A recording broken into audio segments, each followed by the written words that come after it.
On the morning of December 26, 2004, the Indian Ocean was at peace. The sun had just risen, painting the sky with gold and pink hues. Families enjoyed breakfast near the coast. Children built sandcastles while fishermen prepared their boats. The air was calm, the sea serene. It felt like any other Sunday, beautiful, ordinary, and safe. But beneath the surface of that calm blue water, the earth was moving.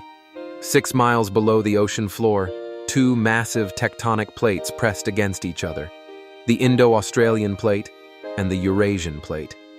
They had been locked in a silent struggle for centuries. And that morning, the tension finally snapped. At 7:58 a.m., a 9.1 magnitude earthquake, one of the most powerful in recorded history, ripped through the seabed near Sumatra, Indonesia. The ground shook for nearly 10 minutes, longer than most people had ever experienced. Entire villages trembled.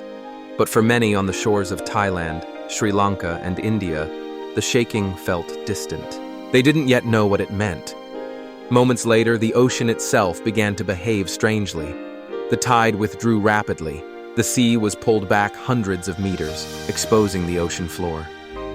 Fishermen stood in disbelief.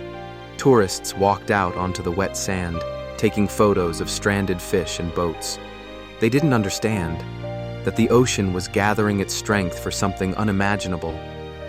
Then, on the horizon, a dark line appeared, distant, yet enormous. A wall of water racing toward the coast at the speed of an airplane. The tsunami had begun. Within minutes, it struck the shores of Sumatra, the first to be hit. Entire coastal villages were wiped away in seconds. Wooden houses shattered, concrete buildings collapsed, and thousands were swept out to sea. There was no warning, no sirens, no alerts, only the sound of roaring water. In Phuket, Thailand, tourists screamed as the massive wave tore through hotels and streets. Cars floated like toys. Palm trees bent and snapped under the force. People clung to rooftops, to fences, to anything that could keep them above the flood. But the water kept coming, relentless, unstoppable.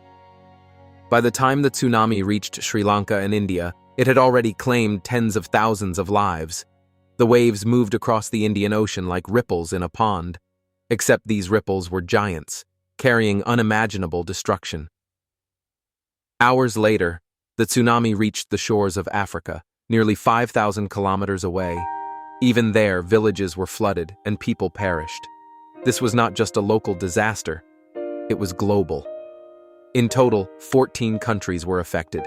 230,000 people lost their lives. Entire communities vanished. It was one of the deadliest natural disasters in human history. When the waves finally receded, silence returned. But the silence was heavy, filled with grief. The air smelled of salt, mud, and loss. The once lively beaches were now graveyards of debris. Rescue workers began to arrive. Doctors, soldiers, volunteers from all over the world. They searched through rubble, pulling survivors from the wreckage. Some were found clinging to trees. Others walked in shock, searching for loved ones who would never return. In Aceh, Indonesia, one of the hardest-hit areas, survivors described the scene as the end of the world. There were no roads, no houses, no sound, only the endless ocean stretching across the ruins of their lives. But amid the devastation, something extraordinary began to happen. The world came together. Nations sent aid, ships, and medical teams. Ordinary people donated what they could. Billions of dollars were raised to help rebuild homes, schools, and lives.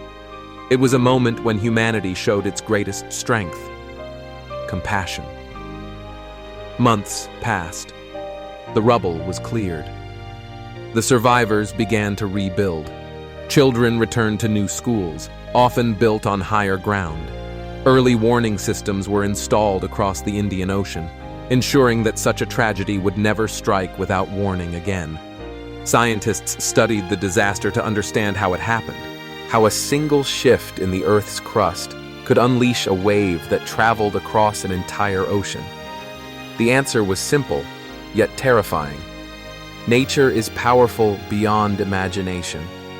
It reminds us that we are guests on this planet, not its masters. Years later, the scars of the 2004 tsunami still remain. In some places, abandoned boats rest miles inland, where the waves left them. In others, small memorials stand, names carved into stone, candles left burning in memory of those lost. But life has returned. The beaches are full once again. Children laugh and play where others once fled in fear. The ocean, calm and endless, continues to touch the shore, as if to apologize for what it once took. For many survivors, the sound of the sea still carries both beauty and pain, yet they continue to live, to remember, and to rebuild. The 2004 Indian Ocean tsunami will always stand as a reminder of how fragile life is, how quickly everything can change, and how deeply connected we all are. It taught the world that even in the face of unimaginable loss, hope can rise, like the tide, again and again.